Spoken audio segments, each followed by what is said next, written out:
Hello everyone, I am Himanshu Bharti and you are watching Still Studying YouTube channel. Today we are going to learn class 7 science chapter 11 transportation in animals, and this is part 1. So let's start. So we are going to learn about circulatory system, blood and its component, function of blood, oxygenated and deoxygenated blood, heart, and so on. So let's start. Transport means to carry things from one place to another. तो हम transport का मतलब क्या समझते हैं? किसी भी चीज़ को एक जगह से दूसरी जगह पे पहुंचाना। The body of an organism requires nutrients and oxygen to carry out various life processes. तो जो बॉडी है हमारा या फिर किसी भी ऑर्गेनिज्म का तो उनको ज़रूरत होता है न्यूट्रिएंट्स का, ऑक्सीजन का, जो कि बहुत ही ज़्यादा एसेंशियल होते हैं लाइफ प्रोसेस को करने के लिए। Waste products produce due to the various functions inside the body also need to be transported and removed. तो जो वेस्ट प्रोडक्ट है जो प्रोड्यूस होता है हमारे बॉडी में फंक्शंस होने के बाद, रिजल्ट होता है जो, तो उसको भी ज़रूरत होता है बाहर निकालने का या फिर ट्रांसपोर्ट करने का बाहर निकालने के लिए। Therefore, the term transport may be defined as a life process in which a material is absorbed in one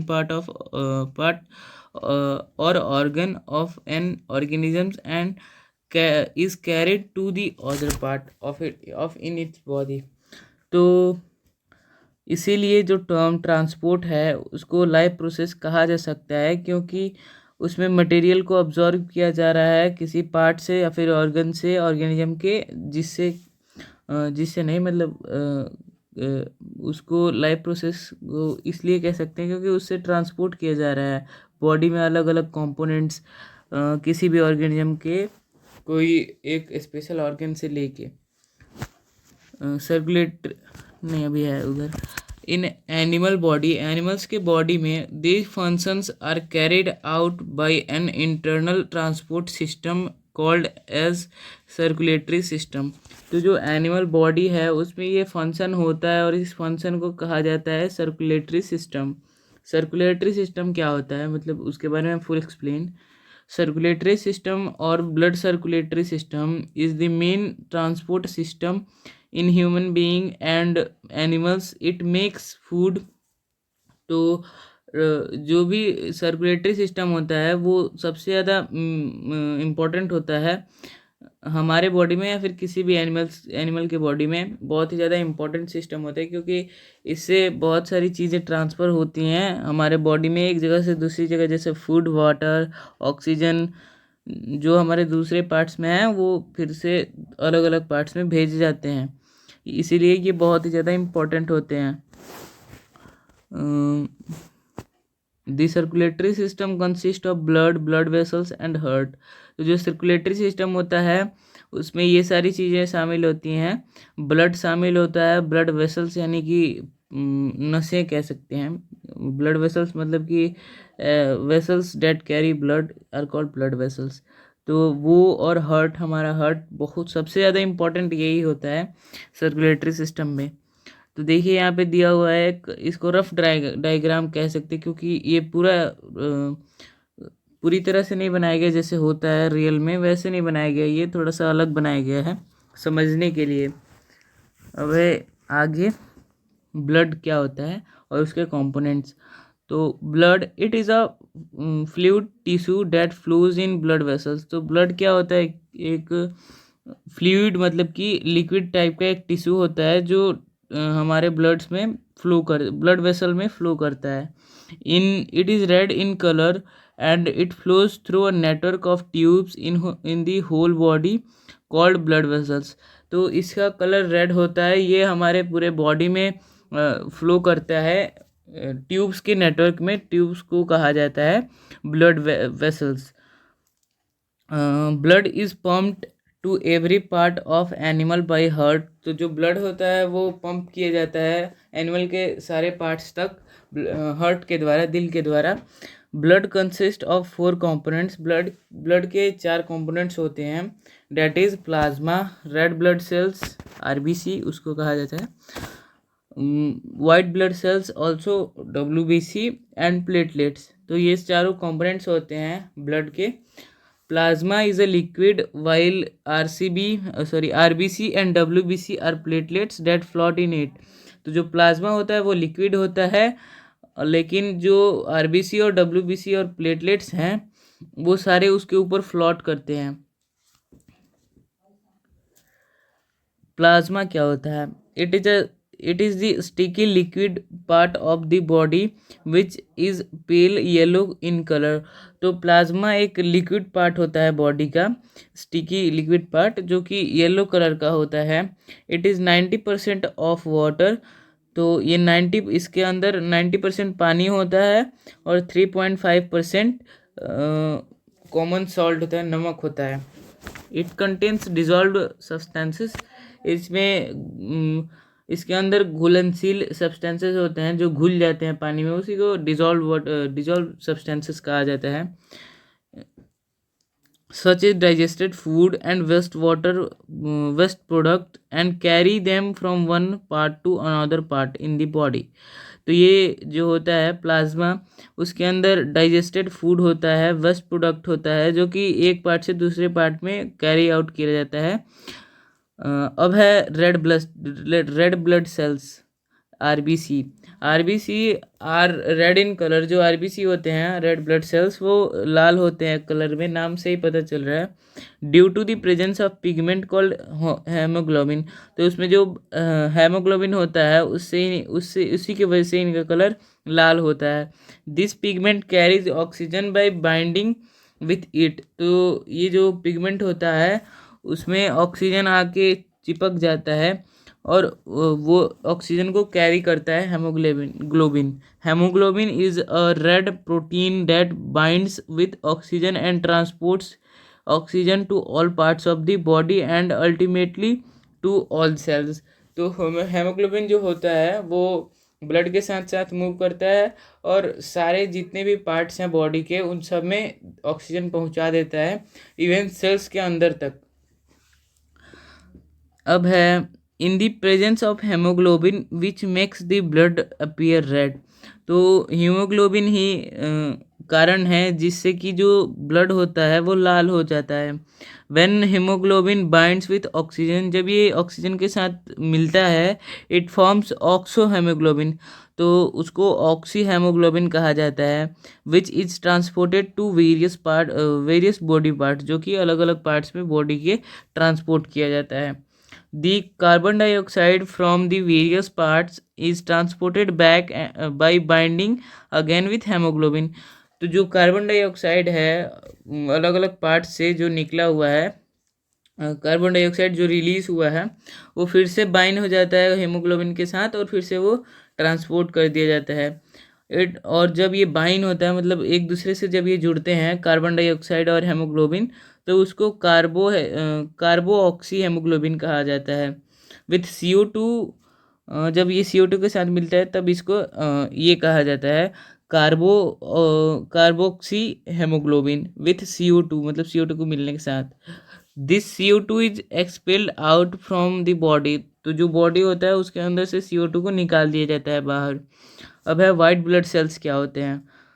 तो दी WBC fight against infection and protect us from diseases. तो जो WBC का काम होता है डिजीजेस से लड़ने का काम होता है और इन्फेक्शन से हमको बचाने का काम WBC का होता है।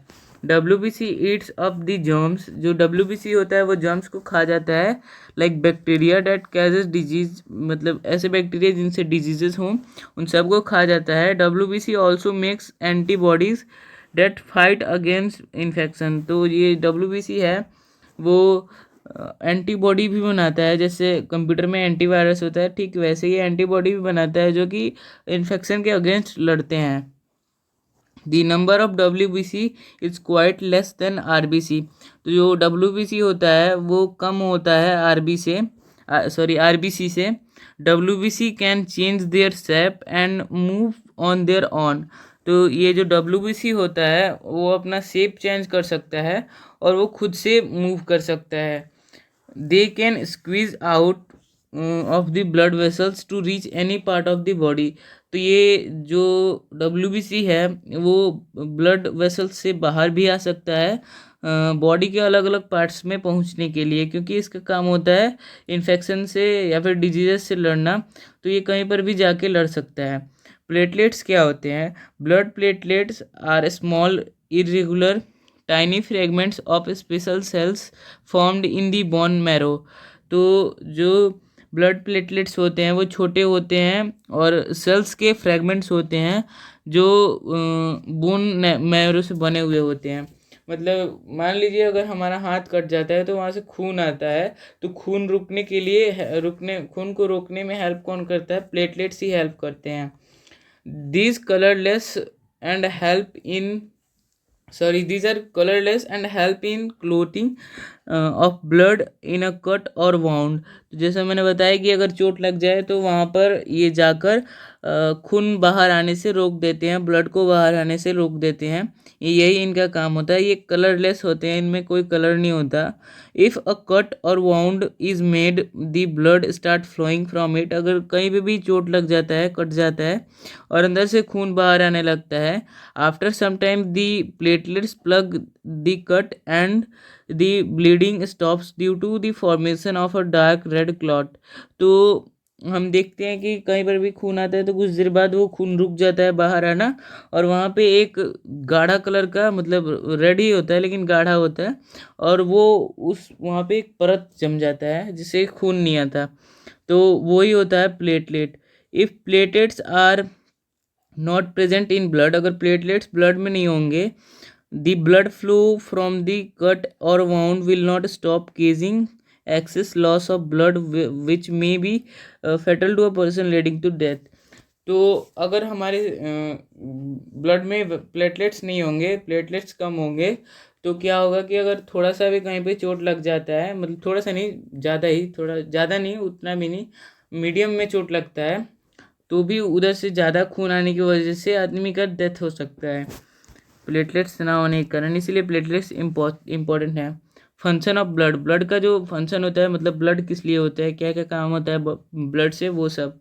Various functions of blood are, it transport substances like digested food from the small intestine to other parts of the body। तो ब्लड का काम होता है ट्रांसपोर्ट करना अलग अलग सब्सटेंसेस को, जैसे डाइजेस्ट हो गया फूड वो स्मॉल इंटेस्टाइन से अलग अलग पार्ट्स में। It carries water to all parts of the body, वो पानी कैरी करता है बॉडी के अलग अलग पार्ट्स में।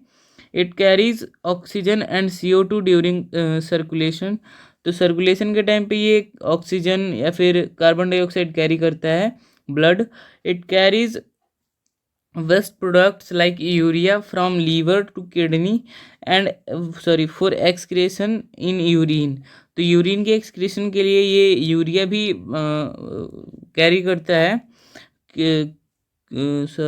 Urea from liver to kidney, liver से किडनी की तरफ, किडनी के पास ये यूरिया को कैरी करता है। It protects the body from diseases, इससे जो डिजीजेज होती हैं वो भी दूर जाती हैं, डिजीजेज से भी हमको प्रोटेक्ट करता है।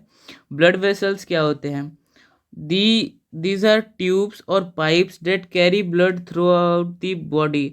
तो ब्लड वेसल्स जो होते हैं वो ट्यूब्स होते हैं या फिर पाइप्स होते हैं जो कि हमारे पूरे शरीर में फैले हुए होते हैं और जिनमें ब्लड रन करते हैं।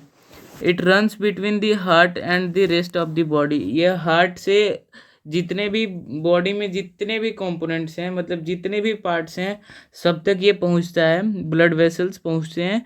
There are 3 major types of blood vessels in the body. Body में 3 तरह के मेनली नहीं, मतलब 3 ही मेजर होते हैं ब्लड वेसल्स, जो आर्टरीज हैं, वेन्स और कैपलरीज हैं। यही 3 तरीके की मेन होते हैं। आर्टरीज क्या होते हैं? These carry blood from heart to all parts of the body. ये भी सेम ही है, मतलब सब ब्लड ही कैरी करते हैं लेकिन कुछ कुछ डिफरेंस है। तो ये भी ब्लड सारे पार्ट्स में पहुंचाता है। These lie quite deep under our skin and can not be seen easily. तो ये होता है जो, वेट अ मिनट, तो ये जो आर्टरी होता है वो बहुत ही हमारे स्किन के बहुत ही डीप में होता है और जल्दी देखा नहीं जा सकता। और जो आर्टरीज होते हैं वो उनका जो वॉल होता है, मतलब पाइप होता है, तो उनका जो वॉल होता है, पाइप का जो वॉल होता है वो मोटा होता है और इलास्टिक होता है, मतलब खींचने पे इलास्टिक जैसा, मतलब रबड़ के जैसा काम करेगा, खींचने पे वो अपन को खुद को एक्सपेंड कर लेगा, ठीक वैसे ही होता है वो।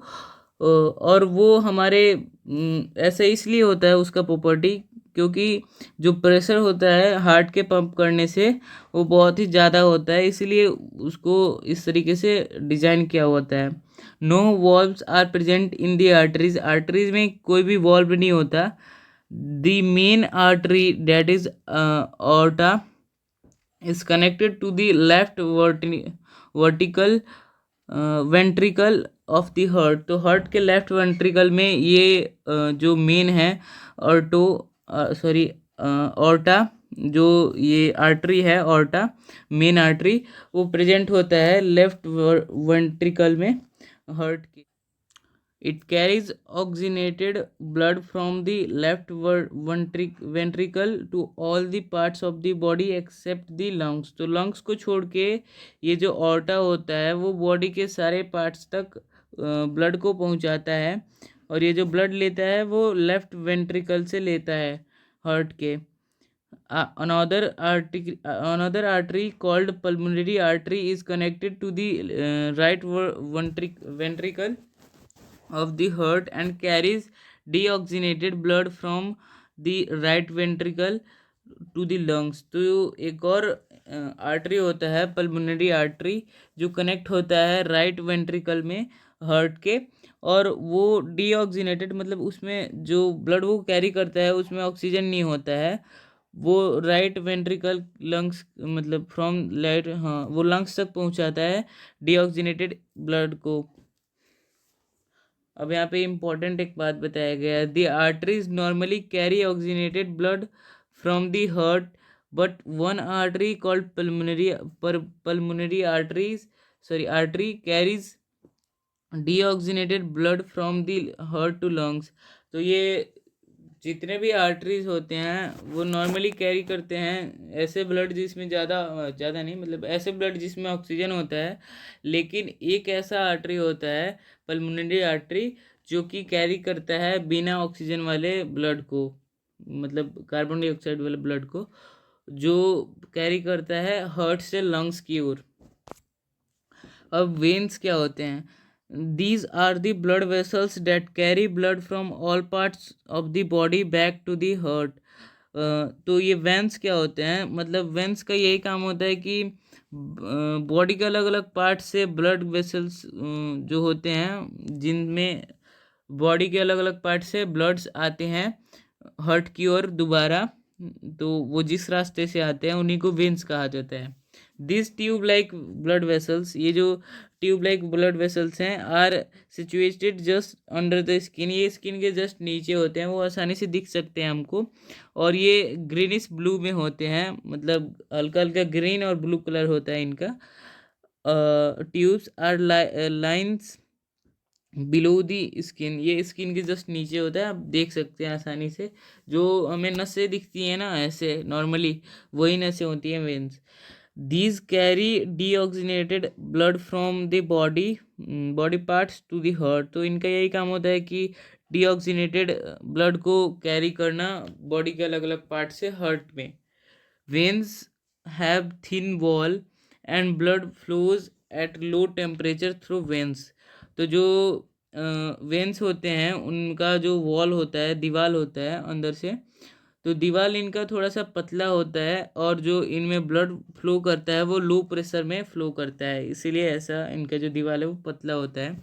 There four veins have valves, इसलिए इनमें वॉल्व होते हैं, ताकि खून अगर ऊपर जा रहा है दिल की ओर तो वो वापस से पीछे की तरफ ना आए, पीछे की तरफ पॉप बैक करके ना आए। There four veins have valves, इसलिए इनमें वॉल्व होते हैं, in them which allow the blood to flow in one direction, जिससे कि जो ब्लड है वो एक ही दिशा में मूव करता है, and prevent flow back flow of blood in veins. तो इससे जो बॉल्ब्स लगे होते हैं उनसे क्या होता है कि जो खून है वो पीछे की तरफ फिर से नहीं आता वेन्स में। Usually veins carry deoxygenated blood but pulmonary vein is not connected to the left atrium of heart carries oxygenated blood from lungs to heart। तो यूजुअली जो वेन्स होते हैं वो कैरी करते हैं डीऑक्सीनेटेड ब्लड, लेकिन जो पल्मोनरी वेन होता है वो कैरी करता है जो कनेक्टेड टू लेफ्ट आर्ट्रियम, जो लेफ्ट आर्ट्रियम में जो वेन होता है वो कैरी करता है ऑक्सीनेटेड ब्लड, मतलब इसमें ऑक्सीनेटेड होता है, ऑक्सीजन होता है। पिछले वाले में देखा था कि एक ऐसा आर्टरी होता है जो बिना ऑक्सीजन वाले को करता है, फ्लो करता है बिना ऑक्सीजन वाले ब्लड को। लेकिन अब यहाँ पे क्या है कि अब इसमें एक ऐसा वेन है कि जो कैरी करता है ऑक्सीजन वाले ब्लड को। तो अब आगे पल्स रेट क्या होता है। To know your pulse rate, हमको अगर अपना पल्स रेट जानना हो तो place the middle and index finger on of your right hand on the inner side of your wrist. तो आप अपना रिस्ट लीजिए और अपनी दो उंगलियां लीजिए, मिडिल फिंगर और इंडेक्स फिंगर पहली फिंगर, थंब को छोड़ के पहली फिंगर, और मिडिल फिंगर को लेना है और अपने रिस्ट पे जहाँ पे दिख रहा है आपको, मतलब नसें दिख रही हैं हल्की हल्की, वहीं पे आपको ऐसे रखना है और ध्यान से आपको रिलैक्स होके वहाँ पर उसको फील करना है। तो कुछ आपको महसूस होगा ड्रबिंग जैसा इस पे। तो वो होता है, वो ऐसा इसलिए होता है क्योंकि जो आर्टरीज हैं, जो वेन्स हैं, मतलब यहाँ पे तो नॉर्मली आर्टरीज ही होंगी, वो जो आर्टरीज हैं उनमें ब्लड जो फ्लो कर रहा है तो उन्हीं के प्रेशर की वजह से ऐसा हमको महसूस हो रहा है। दिस ये जो थ्रोबिंग था मतलब धुप धुप of the called the pulse and the pulse is produced due to the blood flowing in arteries. तो ये जो हमको आवाज मतलब फीलिंग आ रहा था डुब डुब जैसा, तो वो क्या था, वो जो आवाज़ आ रहा था, मतलब आवाज़ नहीं, जो हमको महसूस हो रहा था उसी को पल्स कहा जाता है। और ये पल्स क्यों प्रोड्यूस होता है, ये पल्स इसीलिए प्रोड्यूस होता है क्योंकि जो ब्लड हमारे आर्टरीज में मूव कर रहा है उसी की वजह से। Now count the number of beats, जो बीट्स हमें महसूस हुए अब उनको गिनना है, 1 मिनट में कितने आ रहे हैं, मतलब टाइमर सेट करके रख लेना है पास में मोबाइल को और वैसे ही फील करना है हमको कितनी देर तक वो, अरे कितना बार वो हो रहा है, बीट्स आ रहे हैं। The number of beats per minute is called the pulse rate. तो 1 मिनट में जितने भी ऐसे बीट्स आ रहे हैं उन्हीं को पल्स रेट कहा जाता है। एट दी रेस्टिंग पेज, मतलब कि जब हम रेस्ट करते हैं, a normal person has a pulse rate between 72 to 80। तो जो भी नॉर्मली ऐसे लोगों का जो पल्स रेट होता है वो 72 से 80 के बीच में होता है बीट्स पर मिनट, ऐसे पल्स रेट होता है नॉर्मल लोगों का, अगर कोई भी एक्सरसाइज नहीं हो रहा, मतलब नॉर्मली हैं रेस्ट पोजीशन पे तब। Run for about 5 minutes and again measure the pulse rate. अब बोला जा रहा है कि 5 मिनट आपको दौड़ना है, आप फिर उसके बाद अपना पल्स रेट आपको मेज़र करना है। You will notice that the pulse rate पर minute will be increase after running. तो आप ये महसूस करेंगे कि आपका जो पल्स रेट है वो ज़्यादा हो गया है रन करने के बाद।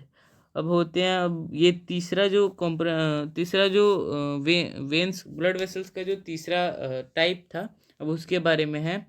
कैपिलरीज वो क्या होते हैं, these are extremely thin blood vessels. तो ये जो कैपिलरीज होते हैं वो बहुत ही ज़्यादा पतले ब्लड वेसल्स होते हैं। That connect arteries to veins, ये कनेक्ट मतलब कह सकते हैं कनेक्टर होता है आर्टरीज और वेंस का। These allow substances to pass from blood into the body cells and also form body cells into also from body cells to into the blood. तो इसका काम क्या होता है, इसका काम ये होता है कि जो सब्सटेंसेस आ रहे हैं ब्लड में उनको सेल्स तक पहुंचाना, और जो सेल्स से सब्सटेंसेस निकल रहे हैं प्रोड्यूस हो रहे हैं उनको ब्लड में पहुंचाना। The exchange of substances like food, तो मतलब एक्सचेंज सब फूड का जो एक्सचेंज है, मतलब ऐसे सब्सटेंसेस फूड जैसे सब्सटेंसेस का एक्सचेंज करने के लिए oxygen, CO2, etc. between the blood and the body cells to take place through the capillaries. तो कैपिलरीज के ही माध्यम से खाना जैसे सब्सटेंसेस को इधर से उधर ट्रांसपोर्ट किया जाता है, ट्रांसपोर्ट नहीं मतलब सेल्स के पास पहुंचाया जाता है. Oxygenated and deoxygenated blood. अब ऑक्सीजनेटेड और डीऑक्सीनेटेड ब्लड क्या होता है? तो ऑक्सीजनेटेड में ऑक्सीजन होता है, नॉर्मल समझ में आ रहा है पढ़ने से ही, और डीऑक्सीनेटेड में ऑक्सीजन नहीं होता है. उसी के बारे में पूरी तरह से बताया जाएगा यहाँ पे. The blood that carry oxygen in it is called oxygenated blood. तो ऐसा ब्लड जो खुद के साथ ऑक्सीजन को कैरी करे उसको ऑक्सीनेटेड ब्लड कहा जाता है.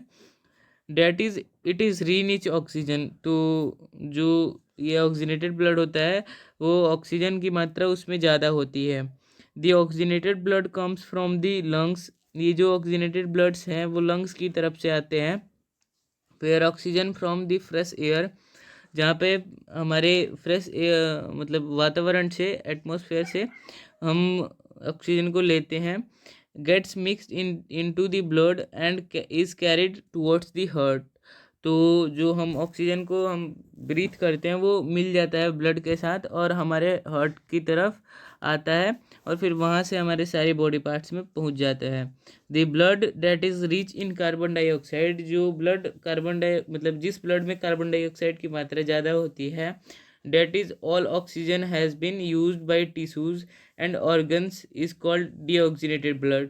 तो ऐसा ब्लड जिसमें कि ऑक्सीजन जो होता है वो यूज़ हो चुका होता है अलग अलग ऑर्गन्स के द्वारा हमारे बॉडी में. तो और जो ब्लड जिसमें ऑक्सीजन ना हो उसी को डीऑक्सीनेटेड ब्लड कहा जाता है. It is formed in all the organs of the body except lungs. तो ये बॉडी के सारे पार्ट्स में फॉर्म होता है लंग्स को छोड़ के. Oxygenated blood is bright red in colour. जो ऑक्सीनेटेड ब्लड होता है वो ब्राइट रेड कलर होता है उसका. While deoxygenated blood is darker in colour. तो वहीं पे जो डीऑक्सीनेटेड ब्लड होता है उसका कलर डार्क होता है. अब ब्लड ग्रुप्स का जो कॉन्सेप्ट है वो क्या होता है? The blood groups of an individual human being always remains unchanged throughout their life. तो जो ब्लड ग्रुप होता है किसी भी इंसान का वो चेंज होते रहता है पूरे जीवन में. अब कार्ल लैंडस्ट्रियर जिन्होंने डिस्क्राइब किया है human blood that describe that human blood can divided into 4 groups. जिन्होंने ये बताया है कि जो ह्यूमन ब्लड है उसको 4 ग्रुप्स में बांटा जा सकता है. That is A B and O. इन ग्रुप्स में हम ह्यूमन के ब्लड को बांट सकते हैं, मतलब ऐसे डिवाइड कर सकते हैं ग्रुप्स में. These are named on the basis of their substances present in blood. तो इनमें जो भी ब्लड प्रेजेंट होता है मतलब जिसका भी मात्रा ज़्यादा होता है, मतलब ब्लड्स में जिस भी चीज़ का मात्रा ज़्यादा होता है उन्हीं के बेसिस पे इनको बांटा गया है. Every man has one of these 4 groups of blood which is inherited from parents to offspring and is never change. तो सारे जितने भी लोग होते हैं सबके मतलब अलग अलग होते हैं ये ग्रुप्स, और ये उनके पिता मतलब उनके पेरेंट्स माता पिता से ही मिलता है और ये कभी भी चेंज नहीं होता है. If a person gets injured. अगर कोई भी पर्सन इंजर्ड हो जा रहा है तो and heavy blood loss occurs. तो मतलब कि और उसके शरीर से ज़्यादा ब्लड्स निकल रहे हैं. There is a need to give blood of other people to the patient. तो वहाँ पे हमको ज़रूरत होता है, डॉक्टर बोलते हैं कि इनको खून की कमी हो गई है, इनको खून की ज़रूरत है. तो वहाँ पे हम दूसरे लोगों से खून लेकर के उस पेशेंट को देते हैं. The person who gives the blood is called donor. तो जो पर्सन होता है जो ब्लड देता है डोनेट करता है उसको डोनर कहा जाता है. While the person who receive the blood is called recipient. तो जो ब्लड को रिसीव करता है उसको रेसिपेंट कहा जाता है. The process of donation of blood from one person to another is called blood transfusion. तो ये जो ब्लड ट्रांसफ़र करने का, ब्लड डोनेट करने का ये जो प्रोसेस है उसी को ब्लड ट्रांसफ्यूज़न कहा जाता है. Before donation. डोनेशन के पहले the blood group must be matched. तो ब्लड ग्रुप मैच करना ज़रूरी है, because transfusion of different groups can be dangerous. क्योंकि अलग अलग ग्रुप्स के जो ब्लड है, अगर उनका ट्रांसफ्यूज़न हो जाएगा तो वो डेंजरस हो सकता है। The RBC is the patient receiving blood will stick together and may cause the death of the patient। तो जो आरबीसी है वो ब्लड रिसीव मतलब जो पेशेंट है जो ब्लड रिसीव कर रहा है, तो अलग अगर ब्लड ग्रुप को मैच करा मतलब ब्लड ग्रुप वाले लोग खून को अगर उसमें मिला दिया जाए तो उससे आदमी का डेथ हो सकता है। The matching of blood group is called blood group compatibility. तो ये जो ब्लड का जो ग्रुप मैच कराने का जो प्रोसेस है उसको ब्लड ग्रुप कॉम्पिटिबिलिटी कहा जाता है। अब है हार्ट क्या होता है। Heart. The heart is an organ which beats continuously as a pump for the transport of blood carrying other substances in it with it। तो जो हर्ट होता है वो हमेशा जीवन भर मतलब किसी भी एनिमल या फिर ह्यूमन के अंदर होता है और वो जीवन भर कंटिन्यूअसली पंप करते रहता है ब्लड को सारे पार्ट्स तक पहुंचने के लिए through a network of tubes और ब्लड वेसल्स। तो ये जो पंपिंग का जो प्रोसेस है वो ब्लड वेसल्स या फिर ट्यूब्स के जरिए होता है। The heart pumps blood throughout our life. हमारे पूरे जीवन तक ये पंप करते रहता है ब्लड विथआउट स्टॉपिंग और रिलैक्सिंग, बिना रुके बिना थके। अब है लोकेशन ऑफ हर्ट। तो हर्ट का लोकेशन कहाँ पे होता है। The heart is located in the chest cavity slightly towards left side. तो जो ये हर्ट होता है वो चेस्ट कैविटी में प्रेजेंट होता है, चेस्ट कैविटी में, और ये थोड़ा सा लेफ्ट साइड में होता है। It lies between the two lungs and above diaphragm. तो ये डायफ्राम के ऊपर होता है और दोनों लंग्स के बीच में होता है। The heart is made of special muscle called cardiac muscle. तो ये जो हार्ट का जो मसल होता है उसको कार्डियक मसल कहा जाता है, और ये मसल सबसे ज़्यादा स्ट्रांग होता है। जो हमारे बॉडी के जो मसल्स होते हैं ट्राइसेप वगैरह उससे भी ज़्यादा ये स्ट्रांग होते हैं। That do not fatigue and are not the solid muscle. तो ये सॉलिड नहीं होते और कभी थकते नहीं है, मतलब रुकते नहीं है, बिना थके हमेशा काम करने की क्षमता होती है इसमें, इन मसल्स में। और ये सॉलिड नहीं होते हैं, ये मसल बहुत ही ज़्यादा मतलब क्या बताऊँ जेली टाइप का होता है ना, वे उसे वैसे ही होता है ये heart. The size of our heart is रफली equal to our left close and enclosed in a protective cover called pericardium fist. तो जो हमारा हार्ट का साइज होता है वो हमारे फिस्ट का जो साइड होता है मतलब साइज होता है, अगर हम मुट्ठी बंद करेंगे तो जो हमारा मुट्ठी का जो एरिया होगा जो साइज होगा उतना ही हमारे हार्ट का भी साइज होता है। This is the heart is hollow inside. वो खुद मतलब जो हर्ट होता है वो अंदर से खाली होता है। Structure of heart. हर्ट का स्ट्रक्चर कैसे होता है कि मतलब जो स्ट्रक्चर होता है हर्ट का वो किस तरीके का होता है। दी हर्ट हैज़ 4 कंपार्टमेंट्स। जो हर्ट होता है उसमें 4 कंपार्टमेंट्स होते हैं और कंपार्टमेंट्स को चैम्बर कहा जाता है। The upper 2 chambers of heart are called atria. तो जो ऊपर के चैम्बर्स होते हैं उनको आर्ट्रिया कहा जाता है, सिंग atrium. And the lower 2 chambers, जो नीचे के 2 चैम्बर्स हैं ऑफ द हर्ट के जो दोनों नीचे के चैम्बर्स हैं उनको वेंट्रिकल्स कहा जाता है। On the left side of heart के लेफ्ट साइड में left atrium and left ventricle होता है, और राइट साइड में होता है हर्ट के right atrium and right ventricle. तो ये स्ट्रक्चर होता है। The atria and ventricles are spreaded by valves. तो जो आर्ट्रिया होता है और वेंट्रिकल्स होते हैं वो स्प्रेड किए जाते हैं, अलग अलग किए गए होते हैं वॉल्व्स के जरिए।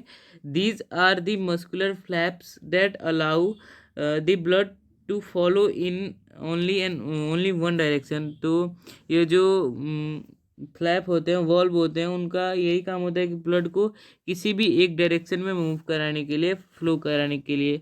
The right side of the heart carries deoxygenated blood while the left side of heart carries oxygenated blood. तो जो राइट साइड होता है हार्ट का वो कैरी करता है डीऑक्सीनेटेड ब्लड जिसमें ऑक्सीजन ना हो, और जो लेफ्ट साइड वाला होता है उसमें ऑक्सीनेटेड ब्लड होता है, मतलब जिसमें ऑक्सीजन होता है, वैसा ब्लड उधर कैरी होता है लेफ्ट साइड में। The heart is separated by a partition called septum. तो जो हार्ट होता है उसको सेपरेट किया गया होता है एक पार्टीशन से, जिसको सेप्टम कहा जाता है, from right side of the heart to the left side. तो ये डिवाइड किया गया था, मतलब कह सकते हैं डिवाइड किया गया रहता है, लेकिन डिवाइड नहीं, सेपरेट किया गया रहता है। This prevents mixing of oxygenated and deoxygenated blood inside the heart. तो जो हार्ट के अंदर ऑक्सीनेटेड और डीऑक्सीनेटेड ब्लड्स आ रहे हैं तो वो दोनों एक दूसरे से मिल सकते हैं, तो वही प्रिवेंट करने के लिए सेप्टम होता है हार्ट के अंदर। Left and right side of the heart, left और राइट साइड में हार्ट के क्या क्या होता है।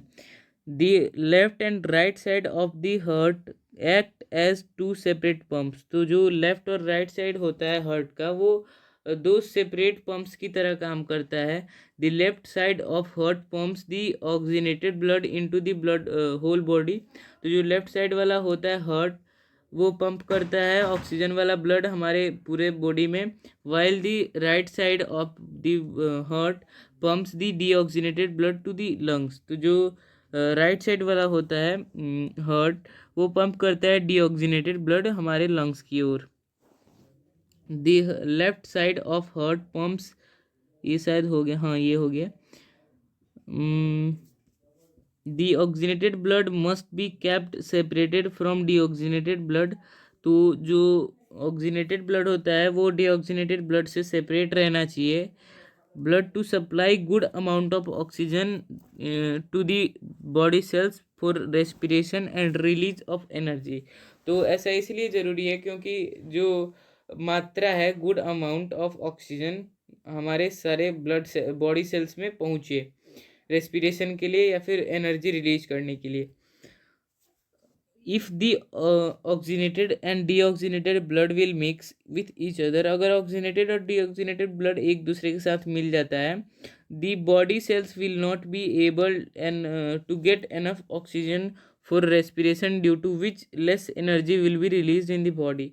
तो सेल्स में बढ़िया एनर्जी नहीं पहुंचेगा अगर ऑक्सीनेटेड और डीऑक्सीनेटेड ब्लड दोनों एक ही साथ मिल जाते हैं। तो जितने भी ब्लड सेल्स हैं बॉडी सेल्स हैं उनमें बढ़िया से ऑक्सीजन नहीं पहुंच पाएगा, जिससे कि अच्छा एनर्जी नहीं प्रोड्यूस हो पाएगा।